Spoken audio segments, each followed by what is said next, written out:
this is a good transition into what the Democrats are actually going to try to do. And to be honest with you, I am totally confused about what their plan is. And I read everything I could about what Chuck Schumer has said about what they're going to do in the Senate. First, he said, we're not going to just vote right away on something that we know is going to fail. Then he said, we are going to vote right away. We are going to have some votes on amendments. And then we're also going to try to work with Republicans to craft some kind of a bipartisan solution that can get through the filibuster. Here was Schumer on the floor yesterday to give you a sense of a little bit of what he has said on this. I repeat, though, we are going to vote on gun legislation. The American people are tired of moments of silence, tired of the kind words offering thoughts and prayers. We can use the domestic terrorism bill tomorrow to begin, I repeat, to begin considering gun safety amendments. And we can consider the proposal he brings to the floor today. So we won't just have this amendment, we'll have a lot of amendments to. So I guess as best I can figure, Saagar, they're going to vote on some amendments that have something to do with guns. But the bigger strategy is, let's take a look at this Politico tear sheet. The headline here, so Kyrsten Sinema is engaged in trying to find some Republicans who are going to maybe engage in some sort of bipartisan solution. Of course, she's still not willing to do anything different with the filibuster. But go ahead and put the Politico tear sheet up. They say the Senate begins search for bipartisan gun deal after Schumer's green light. He's giving long-shot gun safety negotiations a chance. Kyrsten Sinema, the aforementioned, is reaching out to Republicans on a path forward. GOP senators are answering Chris Murphy's call for new bipartisan talks, betting on a 50-50 Senate to cut a deal responding to the massacre of 19 children, 2 teachers at a Texas elementary school just 5 months before the midterm. Still a long shot, but there's enough will among Senate Democrats to at least give it a go rather than force sure-to-fail votes intended to put Republicans on defense. Of course, both Manchin and Sinema saying they're not moving on their opposition to the filibuster. We've got Manchin's comments as well on getting rid of the filibuster, I should say. Senator Manchin, I think we have a tweet there we can put up on the screen. Senator Manchin says he would do, quote, anything I can to move common sense gun legislation forward, but still refuse to eliminate the filibuster to, actually govern and really get anything ultimately done here. Do I have any hope that these negotiations are going to go differently than negotiations in the past that happened after, say, Sandy Hook and the way that that shocked the conscience of the nation? No, I do not. I think they'll just run out the clock once again. Republicans will stonewall, and I understand why there's this instinct to say, why put votes on the floor that are sure to fail? But on certain things that are really popular, background checks, 90% support. It's like 70% support among Republicans. You could at least put people on the spot and force them to actually vote against something that is supported by 90% of the country. I think you can do that, and you can, try, I guess, to come up with your bipartisan negotiation. You can also do some things through reconciliation. I mean, ultimately, they should get rid of the filibuster and actually govern so they don't have these excuses.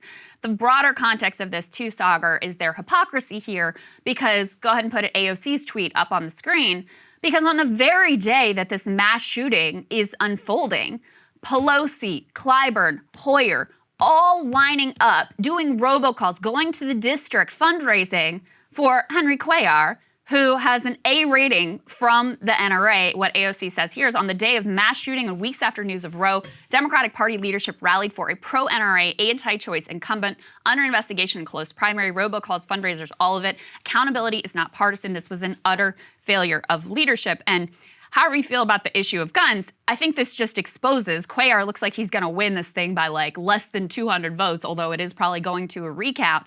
They dragged him over the finish line.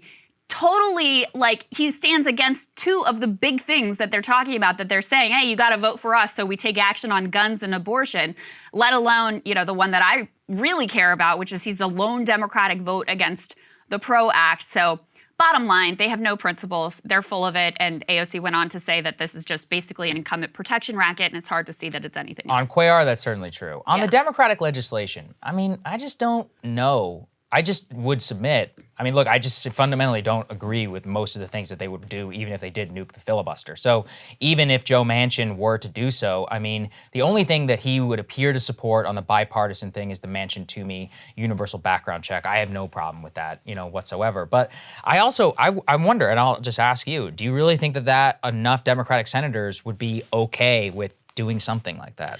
I think so. There's a fundamental part of the Democratic coalition that just wants to seize guns, and that's just not going to happen in this country under the current even makeup of the Senate. There is, I would say, a pretty small proportion of the Senate Democratic caucus that wants to do much more than what's in the Manchin-Toomey bill. I think it is very likely what they would put forward would basically be, the Manchin-Toomey, which came out of bipartisan negotiations following Sandy Hook, which is this very sort of middle of the road, moderate reform bill.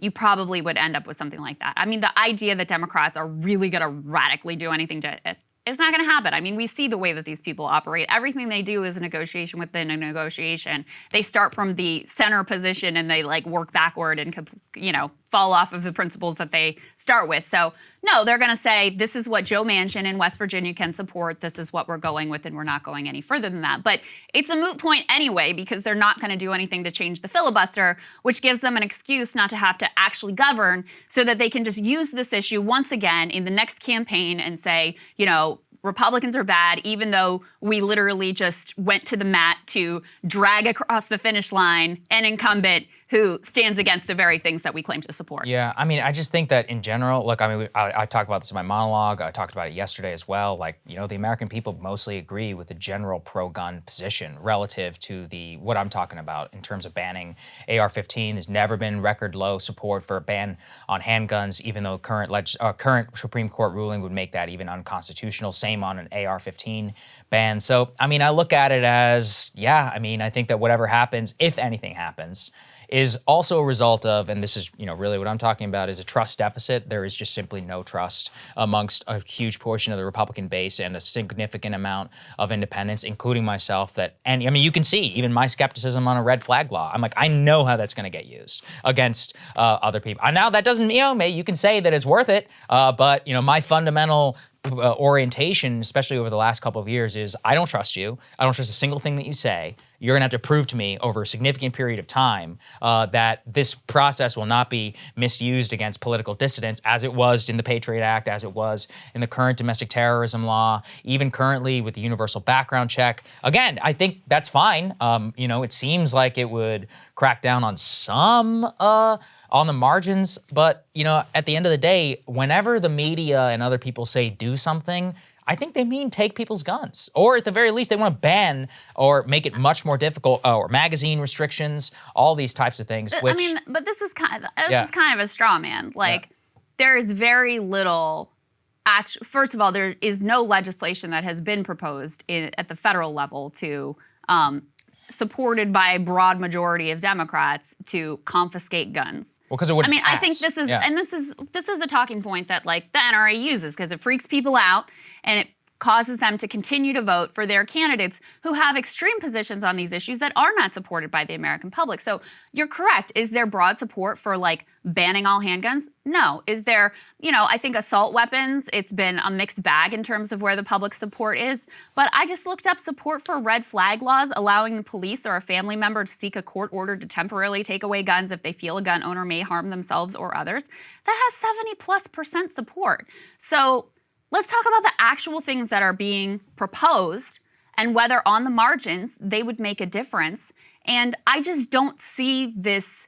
I don't see the right to have a gun in any and all circumstances in the same way that I see the right to not be killed by a drone, so the right to not be surveilled by the government. I think that the Second Amendment, it is a narrow right for, it talks about a well-regulated militia. And even within the current relatively extreme interpretation of the Second Amendment, which you are correct is basically what has ruled the day in terms of the Supreme Court, even within that, things like red flag laws have been upheld. So within the boundaries of where the existing jurisprudence, there are things that we could do that could make a difference. I mean, do you really not support like universal background checks? Certainly, or yeah. Right. I mean, there are things that almost everybody agrees on that it's not going to be a complete solution. And you are right. This is a Band-Aid over a lot of societal problems that lead us to be so mistrustful and continue to acquire more and more weapons. That is all certainly the case, but that doesn't mean there's nothing we could do that would make a difference whatsoever. I certainly agree. I think that, some sort of universal background check system is absolutely correct. I just, when I see there's a level of bloodthirst that I think comes in the media, and I think the deranged kind of activist class, and we're about to get to derangement, on that, which is frankly, that's really what frightens me. It really just reminds me of the post 9/11 era. I mean, the Patriot Act was very popular. So whenever I consider it within that context, it's like we have watched how this is used. I mean, you could see certainly, right?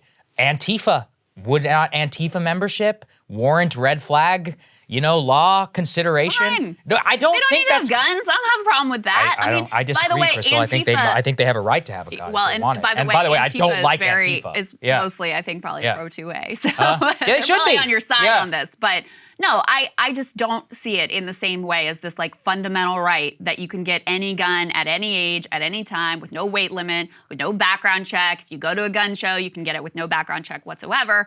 I just don't. I support background I just checks don't and even agree. age limits at 18, and not even any gun. I mean, there's a tremendous amount of restrictions in this country on magazines, state by state, depending on where you go. It's not that easy to go and to just get one. Yes.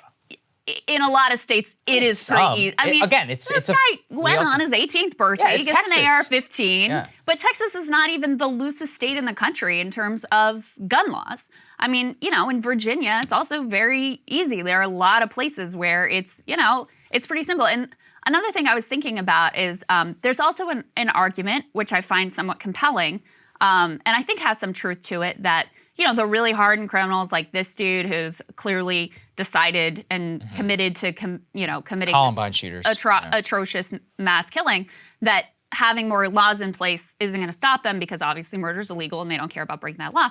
But it is noteworthy this guy waited until he could legally purchase his guns. And so he did actually follow the legal process in order to acquire his firearms. So having things like waiting periods, 30-day waiting period, is that really a problem? Having red flag law, where if you have someone who you have to go through a court process and prove that they are imminent danger to themselves or others, being temporarily barred, not indefinitely, temporarily barred from having a firearm, could that help in the margins? Yes. Has it been upheld in the courts? Yes. Universal background checks, no brainer. I mean, again, I think there are some basic things that could be done which would help on the margins. And do we need to address mental health issues? Yes. Do we need to address the societal decline? Yes. Do we need to address the fact that the media makes us hate each other and fear each other and all of that? Yes. But in the meantime, you could have a principle of harm reduction that at least you could have some fewer number of people not suffering through this atrocious grief and tragedy. I think a lot of that, it's going to be a derivative of trust, and we'll see how it works also with the legislation, how the administration. We haven't heard yet. It's not going to go anywhere. We already know what's going to happen. Almost I think there's certainly. more hope. Mention to me, actually, I do think it's certainly possible that some sort of background check thing could pass. I mean, they only need 9 votes in order to make that happen. I doubt it. But remember though, Schumer does control the floor. Yeah. McConnell does not have as ironclad on the caucus. You have at least, Collins, Maine is a tricky one whenever it comes to gun rights. Alaska as well, so you can't necessarily count on them. I think there's only 2 senators who were in support, 2 Republican senators who were in support of Manchin-Toomey who are still in the Senate. Toomey is retiring, so he's got to vote there. I believe Rubio actually was pro-red flag law in Florida, given that he backs that. So it's possible that he could vote for something. I'm going to have to look again at the overall, what the actual vote count is on there. But if it is truly, as you say, just a universal background check, then yeah, I mean, look, I absolutely would support it. And I do think that it would come from a cynical place. But I do understand also, truly, where the immense frustration of give an inch seems to come from, because there's just such a lack of good faith.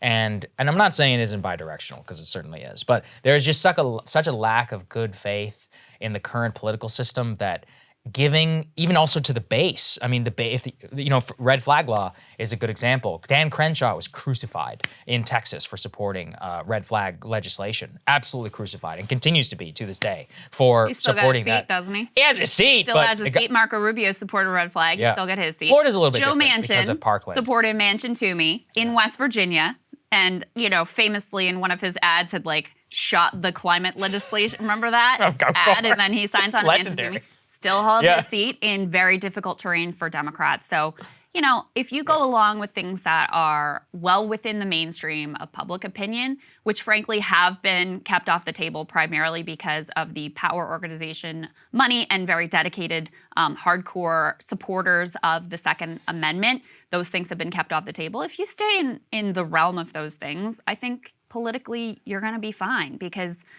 the nation looks at this and they're disgusted with the fact that we continue to have these we just had the same thing in Buffalo unfold. That was terrible. That nothing happens. You could then, at least you could say, okay, we tried to do something to make it that this happens less often, that, as a society, just on a basic level, we were able to pass some kind of bill to approach this in some kind of way. But over decades, not a single piece of legislation to address this grief and trauma, and the fact that we're such a massive outlier in terms of violence. And I do think that there is a broad public frustration and sense of despair that we just seem to, on such a basic level, be unable to do even the obvious things. On that, I absolutely certainly agree. Cable news is ripping us apart, dividing the country, making it impossible to function as a society, and making it impossible to know just what is true and what is false. But the good news is they are failing and they know it. That is why we're building something new, a new mainstream, a healthier one, something more trustworthy, something that we are going to need in one of the most pivotal times in American history. We are building up here for the midterms, for the upcoming presidential election, but we need your help. So if you can help us out by becoming a premium member today at breakingpoints.com, we're trying to change America for the better and the entire world. So what are you waiting for, guys? Go to breakingpoints.com and sign up and help us build a new mainstream.